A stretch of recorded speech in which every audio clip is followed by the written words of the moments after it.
हाँ जी बेलियो, मैं इस वेले बैठा हूं गुरुद्वारा जन्म स्थान के अंदर ते इस वेले माता जी इन्हां दे नाल मैं बैठा और बाकी होर लोग बैठे ने ते गलबात दा सिलसिला शुरू करदे हां।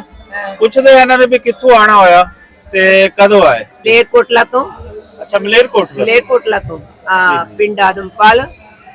ते साडा सहचार उत्थे भी मलेरकोटले भाईचारा थोड़े मुसलमान नाल है जी। ਅਸੀਂ ਇੱਕੋ ਜਿਹੇ ਰਲ ਕੇ ਰਹਿੰਦੇ ਆ। ਜਦੋਂ ਈਦ ਹੁੰਦੀ ਹੈ ਉਦੋਂ ਉਹਨਾਂ ਦਾ ਅਸੀਂ ਸਤਿਕਾਰ ਕਰਦੇ ਆ, ਜਾ ਕੇ ਈਦ ਵੇਲੇ ਰੋਜ਼ਾ ਖਲਾਉਂਦੇ ਆ। ਤੇ ਸਾਨੂੰ ਬਹੁਤ ਸਾਲ ਹੋ ਗਏ ਵੀ ਜਾਈਏ ਜਾਈਏ ਜਾਈਏ, ਨਹੀਂ ਹੁਕਮ ਹੋਇਆ ਪਰਮਾਤਮਾ ਨੇ, ਸਾਨੂੰ ਹੁਣ ਹੁਕਮ ਹੋਇਆ ਹੈ। ਦੇਖ ਕੇ ਭਾਈਚਾਰੇ ਦੇ ਪਹਿਰਾਵੇ ਨੂੰ ਨਾਲੇ ਮੇਲ ਮਿਲਾਪ ਨੂੰ ਸਾਨੂੰ ਬਹੁਤ ਖੁਸ਼ੀ ਹੋਈ ਹੈ।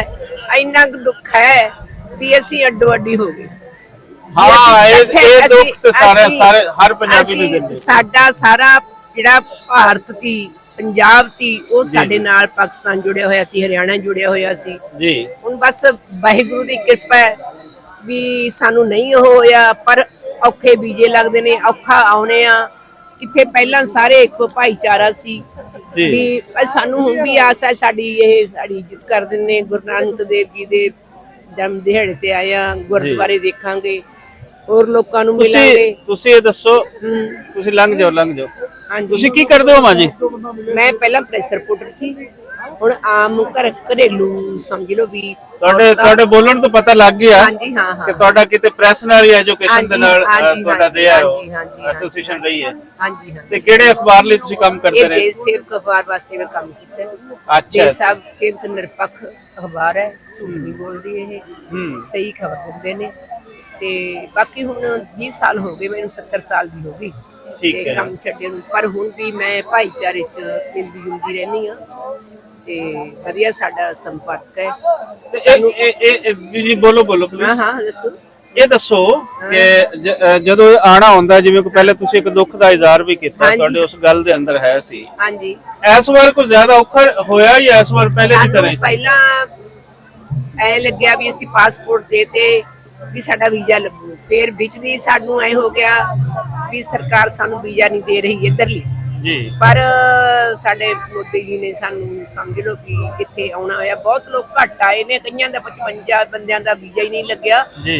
ਪਰ ਵੀਜ਼ੇ ਸਾਡੇ ਇੱਥੇ ਥੋੜੇ ਲੱਗੇ, 2000 ਦੇ ਜੀ। ਪਰ ਫਿਰ ਵੀ ਖੁਸ਼ੀ ਹੈ ਜਿਨ੍ਹਾਂ ਦੇ ਕਰਮਾਂ ਵਿੱਚ ਇੱਥੇ ਜਿਨ੍ਹਾਂ ਦੇ ਨਸੀਬਾਂ 'ਚ ਹੈ ਸੀ ਆਉਣਾ, ਲਿਖਿਆ ਸੀ, ਉਹ ਸਮਝ ਲਓ ਵੀ ਇੱਥੇ ਪਰਮਾਤਮਾ ਨੇ ਬੁਲਾ ਲਏ। ਰੱਬ ਹੈ ਸਾਡਾ, ਇਹ ਸਭ ਦਾ ਹੀ ਰੱਬ ਹੈ। ਨਾਨਕ ਹਿੰਦੂ ਮੁਸਲਮਾਨ ਸਿੱਖ ਈਸਾਈ ਸਭ ਦੇ ਸਾਂਝੇ ਨੇ। ਇਹ ਤਾਂ ਕਹਿੰਦੇ ਨੇ ਵੀ ਰਹੋ, ਪਰ ਸਾਡੇ ਫੇਰ ਵੀ ਚੁਗਲੀਆਂ ਵਾਲੇ ਬੰਦੇ ਪੱਖ ਕਰ ਦਿੰਦੇ ਨੇ। ਮੈਂ ਤੁਹਾਡੇ ਤੋਂ ਇਹੀ ਪੁੱਛਣਾ ਚਾਹਾਂਗਾ, ਤੁਸੀਂ ਆਪੇ ਹੀ ਇੱਕ ਸਵਾਲ ਜਿਹੜਾ ਹੈ ਉਹ ਚੁੱਕ ਲਿਆ, ਕਿਉਂਕਿ ਤੁਹਾਡਾ ਪ੍ਰੈਸ ਨਾਲ ਰਿਹਾ ਤੇ ਪ੍ਰੈਸ ਵਾਲਾ ਬੰਦੇ ਦੀ ਹੁੰਦੀ ਕੋਈ ਸਵਾਲ ਛੱਡ ਕੇ ਚਲਾ ਜਾਂਦਾ। ਹਾਂਜੀ ਹਾਂਜੀ। ਹੁਣ ਅਸੀਂ ਜਿਹੜਾ ਬਾਬਾ ਨਾਨਕ ਦਾ ਇੱਕ ਫਲਸਫਾ ਹੈ, ਇੱਕ ਫਿਲਾਸਫੀ ਹੈ, ਸਾਂਝ ਦੀ ਹੈ ਫਿਲਾਸਫੀ, ਲੇਕਿਨ ਅੱਜ ਅਸੀਂ ਖਾਸ ਕਰ ਪੰਜਾਬ ਦੇ ਲੋਕ ਜਿਹੜੇ ਟੁਕੜੀਆਂ ਦੇ ਵਿੱਚ ਵੰਡੇ ਹੋਏ ਆ। ਇਹ ਵੰਡੇ ਗਏ 47 ਦੇ ਵੇਲੇ, ਠੀਕ ਹੈ, ਜਗਰਾਫੀ ਬਦਲਦੀ ਵੀ ਹੈ, ਫਿਰ ਉਸ ਤੋਂ ਬਾਅਦ ਉਧਰ ਹੋਰ ਵੰਡੇ ਗਏ, ਲੇਕਿਨ ਸੋਚ ਨਾ ਵੰਡੀ ਜਾਵੇ। ਸਾਡੇ ਪੰਜਾਬੀਆਂ ਦੀ ਸੋਚ ਵੰਡੀ ਗਈ। ਸਾਡੇ ਦੇਖੋ ਜਿਹੜੇ ਸਾਡੇ ਇੱਕ ਮਿੰਨੀ ਪਾਕਿਸਤਾਨ ਹੈ ਮਲੇਰਕੋਟਲਾ, ਮੈਨੂੰ ਹੋਰ ਸ਼ਹਿਰਾਂ ਬਾਰੇ ਪਤਾ ਨਹੀਂ, ਪਰ ਸਾਡਾ ਇਹ ਭਾਈ ਸਾਂਝ ਸਾਡੇ ਨਾਲ ਰੱਖਦੇ ਨੇ। ਅਸੀਂ ਇਹਨਾਂ ਦੇ ਦੁੱਖ ਸੁੱਖ ਚ ਆਉਂਦੇ ਆ, ਇਹ ਸਾਡੇ ਚ ਆਉਂਦੇ ਨੇ। ਸਾਨੂੰ ਬਹੁਤ ਵਧੀਆ ਸਮਝ ਲੈ ਵੀ ਐ ਕਦੇ ਆ ਨਹੀਂ ਹੋਇਆ ਵੀ ਇਹ ਸਾਤੋਂ ਵੱਖਰੇ ਔਰ ਸਾਂਝ ਜਿਹੜੀ ਹੈ ਇਨਸਾਨੀ ਸਾਂਝ ਉਹ ਸਾਨੂੰ ਨਾਲ ਲੈ ਕੇ ਚੱਲਦੀ। ਅੱਛਾ ਇਹ ਦੱਸੋ ਕਿ ਸਾਡੇ ਇੱਥੇ ਨਾ ਪਾਕਿਸਤਾਨੀ ਪੰਜਾਬ ਦੇ ਅੰਦਰ ਨਾ ਅਸੀਂ ਪੰਜਾਬੀ ਬੋਲੀ ਲੈ ਕੇ ਕੰਮ ਕਰਵਾ ਰਹੇ ਹਾਂ, 3ਜੀ ਇੰਟਰਨੈਸ਼ਨਲ ਪੰਜਾਬੀ ਕਾਨਫਰੰਸ ਵੀ ਕਰਵਾਉਣ ਚੱਲੇ ਹਾਂ। ਹਾਂਜੀ ਹਾਂਜੀ। ਸਾਨੂੰ ਮਸਲਾ ਹੈ, ਕੋਈ ਸਵਾਲ ਇਹ ਹੁੰਦਾ ਕਿ ਤੁਸੀਂ ਕਿਉਂ ਕਰਵਾ ਰਹੇ ਹੋ? ਹਾਂਜੀ। ਤੇ ਅਸੀਂ ਇਸ ਲਈ ਕਰਵਾ ਰਹੇ ਹਾਂ ਕਿ ਇੱਥੇ ਬੋਲੀ ਮਰ ਚੱਲੀ ਹੈ, ਕਿਉਂਕਿ ਨਵੀਂ ਨਸਲ ਇੱਥੇ ਤੁਸੀਂ ਜਿਤਨੀਆਂ ਵੀ ਪੰਜਾਬ ਦੀਆਂ ਕੁੜੀਆਂ ਦੇ ਨਾਲ ਮੁੰਡਿਆਂ ਨਾਲ ਬੋਲੋਗੇ ਉਹ ਪੰਜਾਬੀ ਬੋਲਣਾ ਉਹ ਪਸੰਦ ਨਹੀਂ ਕਰਦੇ। ਉਸ ਸਾਈਡ ਦਾ ਦੱਸੋ ਕਿ ਕੀ ਹਾਲ ਹੈ? ਇਹ ਸਾਡੀਆਂ ਜਿਹੜੇ ਇਹਨਾਂ ਨੇ ਸਕੂਲ CBSE ਕਰਤੇ, ਹੋਰ ਕਰਤੇ, ਇਹ ਸਾਡੇ ਤੋਂ ਵੀ ਜਵਾਕ ਪਰਾਂ ਹੋਈ ਜਾਂਦੇ ਨੇ। ਇਹ ਸਰਕਾਰਾਂ ਦੀ ਗਲਤੀ ਹੈ, ਉੱਥੇ ਪੰਜਾਬੀ ਦਾ ਦੇਣ ਇਹਨਾਂ ਨੂੰ। ਇਹ ਬੱਚੇ ਅੱਧੀ ਲੰਗੜੀ ਕਰੀ ਬੈਠੇ ਨੇ, ਕਿਸੇ ਬਸ ਦੀ ਗੱਲ ਨਹੀਂ। ਸਕੂਲਾਂ ਦਾ ਉਹ ਹੈ ਸਾਰਾ, ਸਕੂਲਾਂ ਦਾ ਹੈ। ਉਹਦੇ ਨਾਲ ਸਾਡੀ ਸਾਈਡ ਤੇ ਇੱਕ ਜਿਹੜਾ ਜ਼ੋਰ ਦੇਣ ਦੀ ਗੱਲ ਅਸੀਂ ਦਿੰਦੇ ਹੁੰਦੇ ਆ, ਉਹ ਸਰਕਾਰ ਦਾ ਵੀ ਹੈ। ਹਾਂਜੀ। ਸਰਕਾਰ ਅਜੇ ਇਸ ਬੋਲੀ ਨੂੰ ਕਿਤੇ ਪੜਾ ਨਹੀਂ ਰਹੀ। ਉੱਥੇ ਇੰਡੀਆ ਦੇ ਅੰਦਰ ਕੀ ਸਟੇਟਸ ਹੈ ਪੰਜਾਬੀ ਦਾ, ਪੰਜਾਬ ਦੇ ਅੰਦਰ? ਪੰਜਾਬੀ ਬਹੁਤ ਘਟ ਗਈ ਸਾਡੇ, ਘਟ ਗਈ ਪਹਿਲੇ ਨਾਲੋਂ, ਕਰਕੇ ਘਟ ਗਈ। ਹਿੰਦੀ ਲੰਗੜੀ ਹੀ ਪੰਜਾਬੀ ਬਣ ਹਿੰਦੀ ਬਣ ਗਈ। ਮਤਲਬ ਇਹ ਦੁੱਖ ਸਾਨੂੰ ਜਿਆਦੇ ਹੈ, ਇਹ ਜਿਹੜੀ ਬੋਲੀ ਹੈ ਸਾਡੀ ਜਿਆਦੇ ਹੈ। ਸਾਡੇ ਹੁਣ ਯੂਨੀਵਰਸਿਟੀ ਕਾਨਫਰੰਸ ਹੋਈਆਂ, ਸਾਡਾ ਕੋਈ ਮੁੱਖ ਮੰਤਰੀ ਨਹੀਂ ਉੱਥੇ ਪਹੁੰਚਿਆ ਭਗਵੰਤ ਮਾਨ। ਅੱਛਾ, ਇਸ ਵਿਸ਼ੇ ਨੂੰ ਲੈ ਕੇ। ਅੱਛਾ, ਜੇ ਤੁਸੀਂ ਚਾਹੋ ਤਾਂ ਥੋੜਾ ਮੈਂ ਭਗਵੰਤ ਮਾਨ ਤੇ ਗੱਲ ਕਰਨਾ ਚਾਹਾਂਗਾ। ਹਾਂਜੀ ਹਾਂਜੀ, ਕਰ ਸਕੋਗੇ ਤੁਸੀਂ?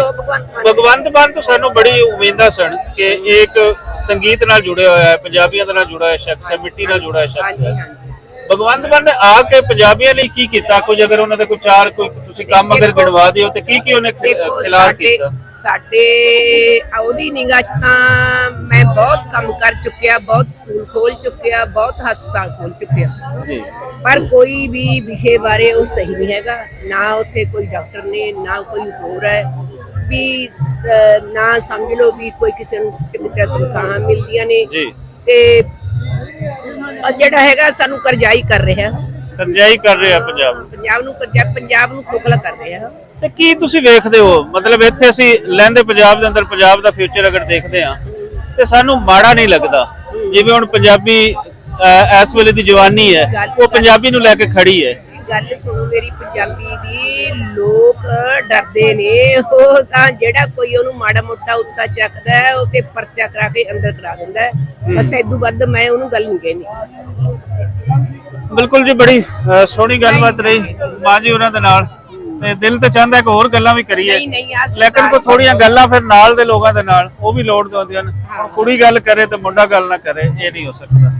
ਸਤਿ ਸ਼੍ਰੀ ਅਕਾਲ ਜੀ। ਸਤਿ ਸ਼੍ਰੀ ਅਕਾਲ ਜੀ। ਕੀ ਨਾਮ ਹੈ ਜੀ ਤੁਹਾਡਾ? ਬਲਵੀਰ ਸਿੰਘ। ਬਲਵੀਰ ਸਿੰਘ ਕਿਹੜੀ ਯੂਨੀਅਨ ਦੇ ਪ੍ਰਧਾਨ ਹੋ ਜੀ? ਨੰਬਰਦਾਰ ਐਸਐਸ ਸਮਰੇ ਕੋਲ। ਲਓ ਜੀ, ਇਹ ਨੰਬਰਦਾਰ ਸਾਹਿਬ ਸਾਡੇ ਕੋਲ ਟੱਕਰ ਗਏ ਤੇ ਨੰਬਰਦਾਰਾਂ ਨੂੰ ਕਈ ਕੰਮ ਇਹਨਾਂ ਨੇ ਨਿਬੇੜਨੇ ਵੀ ਹੁੰਦੇ ਨੇ ਤੇ ਇਹਨਾਂ ਤੇ ਕੰਮ ਆਉਂਦੇ ਵੀ ਹਨ। ਕਿਵੇਂ ਉਸ ਵੇਲੇ ਜਿਹੜੀ ਇੱਕ ਨੰਬਰਦਾਰੀ ਦਾ ਸਿਸਟਮ ਹੈ ਜਾਂ ਬਾਕੀ ਹੈ ਉਹ ਸਾਡੀ ਸਾਈਡ ਤੇ ਉਹ ਮੁੱਕਦਾ ਜਾ ਰਹੀ ਹੈ, ਉਸ ਸਾਈਡ ਦਾ ਦੱਸੋ ਵੀ ਕਿਵੇਂ ਲੋਕਾਂ ਦੀ ਕੋਈ ਸਾਂਝ ਹੈ ਆਪਣੇ ਮਸਲੇ ਹੱਲ ਕਰਾਉਣ ਵਾਸਤੇ?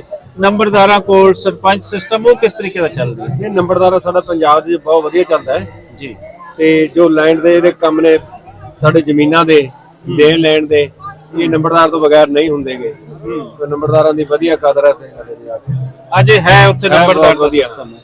ਤੇ ਬਾਕੀ ਜਿਹੜਾ ਸਿਸਟਮ ਉੱਥੇ ਚੱਲ ਰਹੀ ਹੈ ਉਸ ਨੂੰ ਅਗਰ ਦੇਖੀਏ ਤੇ ਜਿਹੜੇ ਖਾਸ ਕਰ ਪੰਜਾਬੀ ਹਨ ਉਹਨਾਂ ਵਾਸਤੇ ਕੀ ਚੰਗਾ ਹੋ ਰਹੀ ਹੈ ਤੇ ਕੀ ਮਾੜਾ ਹੋ ਰਹੀ ਹੈ? ਨਹੀਂ, ਹੈ ਤਾਂ ਚੰਗਾ ਹੋ ਰਿਹਾ ਹੈ, ਵੈਸੇ ਵਧੀਆ ਹੋ ਰਿਹਾ ਹੈ। ਇੱਕ ਤਾਂ ਹੁਣ ਸਾਡੇ ਪੰਜਾਬ ਦੇ ਵਿੱਚ ਬੇਰੁਜ਼ਗਾਰੀ ਵਧੀਆ, ਕੋਈ ਸਾਡੇ ਬੱਚੇ ਬਾਹਰ ਅਮਰੀਕਾ ਕੈਨੇਡਾ ਜਾ ਰਹੇ ਨੇ, ਇਹ ਸਾਨੂੰ ਬਹੁਤ ਮਾੜਾ ਹੋ ਰਿਹਾ ਹੈ। ਸਾਡੇ ਆਪਣੀ ਧਰਤੀ ਨੂੰ ਛੱਡ ਕੇ ਜਾ ਰਹੇ ਨੇ ਬੱਚੇ। ਤੇ ਇਹ ਕਿੰਨੇ ਲੋਕਾਂ ਦੇ ਜ਼ਿਹਨ ਦੇ ਵਿੱਚ ਇਹ ਸੋਚ ਹੈ ਕਿ ਪੰਜਾਬ ਦੇ ਬੱਚੇ ਪੰਜਾਬ ਛੱਡ ਕੇ ਪੰਜਾਬ ਖਾਲੀ ਹੋ ਗਿਆ ਤਾਂ ਫਿਰ ਪੰਜਾਬ ਕਾਹਤੋਂ ਰਵੇਗਾ? ਇਹ ਬਹੁਤ ਸੋਚ ਤਾਂ ਹੁਣ ਬਦਲਾ ਰਿਹਾ ਹੈ। ਹੁਣ ਬਾਹਰ ਕੰਮ ਨਹੀਂ ਮਿਲ ਰਹੇ, ਹੁਣ ਬੱਚੇ ਕੁਛ ਨਾ ਕੋਈ ਵਾਪਸ ਆ ਰਹੇ ਨੇ। ਹੁਣ ਆਸ ਜੀ ਬੱਜੀ ਹੈ ਕਿ ਦੁਬਾਰੇ ਵਾਪਸ ਮੁੜਨਗੇ। ਸਰਕਾਰਾਂ ਦੀ ਨਲਾਇਕੀਆਂ ਕਰਕੇ ਬਾਹਰ ਗਏ ਨੇ ਬੱਚੇ। ਬਿਲਕੁਲ ਤੁਸੀਂ ਸਹੀ ਕਹਿੰਦੇ ਹੋ। ਇਹ ਜਿਹੜੇ ਬੱਚੇ ਬਾਹਰ ਗਏ, ਜ਼ਾਹਿਰ ਜੀ ਗੱਲ, ਇਹਨਾਂ ਨੂੰ ਰੋਜ਼ਗਾਰ, ਇਹਨਾਂ ਨੂੰ ਕੋਈ ਫਿਊਚਰ ਨਹੀਂ ਨਜ਼ਰ ਆ ਰਿਹਾ, ਇਸ ਲਈ ਬਾਹਰ ਗਏ। ਉਹਨਾਂ ਦਾ ਨੁਕਸਾਨ ਸਾਨੂੰ ਇਹ ਹੋਏਗਾ ਕਿ ਅਗਰ ਪੰਜਾਬੀ ਬਾਹਰ ਜਾਣਾ ਸ਼ੁਰੂ ਕਰ ਦੇਣਗੇ ਤੇ ਪੰਜਾਬ ਖਾਲੀ ਹੋਏਗਾ, ਪੰਜਾਬ ਦੇ ਅੰਦਰ ਹੋਰ ਲੋਕ ਆਣਗੇ, ਫਿਰ ਪੰਜਾਬ ਦੀ ਆਇਡੈਂਟੀਟੀ ਕ੍ਰਾਈਸਿਸ ਉਹ ਪੰਜਾਬ ਦੇ ਅੰਦਰ ਪੈਦਾ ਹੋਏਗਾ। ਕੀ ਐਸਾ ਕੀਤਾ ਜਾਵੇ ਕਿ ਪੰਜਾਬ ਦੇ ਅੰਦਰ ਪੰਜਾਬੀ ਬਾਹਰ ਨਾ ਜਾਣ ਔਰ ਇੱਥੋਂ ਦੇ ਰਹਿੰਦੇ ਹੋਇਆਂ ਉਹ ਲੋਕ ਆਪਣਾ ਫਿਊਚਰ ਬਣਾ ਸਕਣ? ਦੇਖੋ, ਉਹ ਤਾਂ ਗੱਲਾਂ ਗੁਪਤ ਨੇ ਜੀ, ਹੁਣ ਅਸੀਂ ਸਮਝ ਨਹੀਂ ਕਰਨੇ ਆ। ਤੇ ਅਸੀਂ ਤਾਂ ਕਹਿੰਦੇ ਆ ਵੀ ਪੰਜਾਬੀ ਇੱਕ ਤਾਂ ਸਾਡਾ ਨਾ, ਚਲੋ ਰਹਿੰਦੇ ਹੋਏ ਗੱਲ ਨਹੀਂ ਕਰਨੀ ਦਿੱਲੀ ਵਾਲੇ ਨੇ। ਤੁਸੀਂ ਸੌਖੀ ਗੱਲ ਕਰ ਲਓ, ਸੌਖੀ ਗੱਲ ਕਰੋ ਜਿਹਦੇ 'ਚ ਕੋਈ ਤੁਹਾਨੂੰ ਮਸਲਾ ਨਾ ਹੋਵੇ। ਨਹੀਂ, ਸਾਡਾ ਮਸਲਾ ਤਾਂ ਇਹੀ ਹੈ ਬਸ ਵੀ ਸਾਡੇ ਜਿਹੜੇ ਬੱਚੇ ਬਾਹਰ ਗਏ ਨੇ ਉਹ ਵਾਪਸ ਮੁੜੇ ਆਉਣਾ, ਸਾਨੂੰ ਬਹੁਤ ਵੱਡਾ ਘਾਟਾ ਹੋ ਰਿਹਾ ਉਹਨਾਂ ਦਾ। ਜੀ ਜੀ, ਵੀ ਆ ਕੇ ਇੱਧਰ ਕੰਮ ਨੌਕਰੀਆਂ ਮਿਲਣ। ਭਗਵੰਤ ਮਾਨ ਸਰਕਾਰ ਤੋਂ ਸਾਨੂੰ ਬਹੁਤ ਵੱਡੀਆਂ ਆਸਾਂ ਦੀਆਂ ਵੀ ਨੌਕਰੀਆਂ ਦੇਊਗਾ, ਜਿੰਨੀਆਂ ਗੱਲਾਂ ਕਰਦਾ ਸੀ, ਪਰ ਉਹ ਗੱਲਾਂ ਨਹੀਂ ਪੂਰੀਆਂ ਕੀਤੀਆਂ ਨੇ।